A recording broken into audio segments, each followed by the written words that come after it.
Hello, my name is Nick Park and welcome to Take 5, your 5-minute inspirational message from Solid Rock Drogheda. We're looking at the biblical Game of Thrones. We're looking at the kings of Judah and Israel, and we're seeing how in the Old Testament there was all kind of politicking, all kinds of intrigues and plots going on, and yet God still brought his purposes to pass in the midst of it all. Yesterday we were looking at Jeroboam, the first king of the northern kingdom of Israel.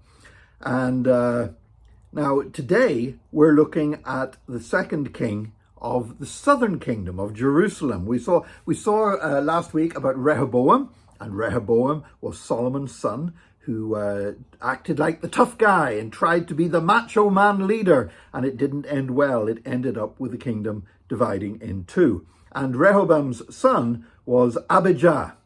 Now, what about Abijah? Was Abijah a good king, or was he a bad king? Well, in some ways he was good. He rebuked Jeroboam, the king of the northern kingdom, for his idolatry, for setting up the golden calves at Bethel and Dan. And certainly he was rebuking something that God saw as extremely offensive and extremely sinful. And he also won some battles when there was like a war between Israel and Judah. Abijah, he won some battles against the northern kingdom as well. However, 1 Kings says that he was a bad king because he walked in the ways of his father Rehoboam. Just as Rehoboam had permitted idolatry in the land, so Abijah did the same thing. He also followed the bad example of his grandfather Solomon. He didn't follow the good example in pursuing wisdom, but he followed the bad example of his grandfather Solomon. If you remember, Solomon multiplied wives and they influenced him and led him into idolatry. Well, in the same way, Abijah had 14 wives, and with his 14 wives, he had 22 sons and 16 daughters. So he certainly worked hard to build a family for himself. But he was greatly influenced by Maacah. Now Maacah was actually his mother, and Maacah was the daughter of Absalom. If you remember Absalom, the son of David that had rebelled against David and represents illegitimate authority. Well, Absalom's daughter, Maacah, she also exerted illegitimate authority by manipulating her son. And so this man followed in his father's ways in idolatry and his grandfather's ways in being manipulated by the women in his life and by having too many women in his life as well.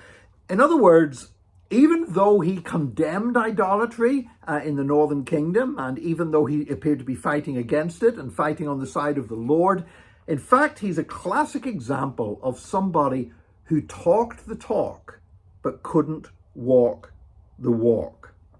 You know, the world has seen too many leaders like that. To be honest, his anti-idolatry talk was probably more political than it was convictional.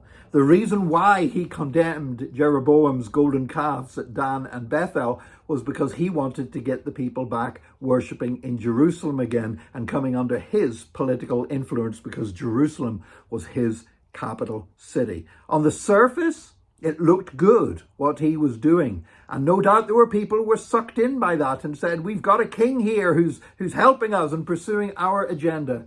But in fact, it was all politics. He was talking the talk, but you look at his life, he didn't walk the walk. And there's a lesson there for each one of us. Sometimes we say the things that people want us to hear, but we don't follow the ways of the Lord, and that ends in disaster. God is looking for leaders, whether it be leaders in the country or leaders in the church, who will follow him with a whole heart. Leaders who are not double-minded. Leaders who will not only say the right thing, but will do the right thing. Leaders that will promote righteousness and promote the cause of Jesus Christ, not out of a political calculation, but out of conviction in their hearts through the Holy Spirit. May God give us such leaders, and in the way we live our lives, may we be people who not only talk the talk, but walk the walk. Thank you for joining us for this Take 5. Join us again tomorrow for another Take 5, your 5-minute inspirational message from Solid Rock Drogheda.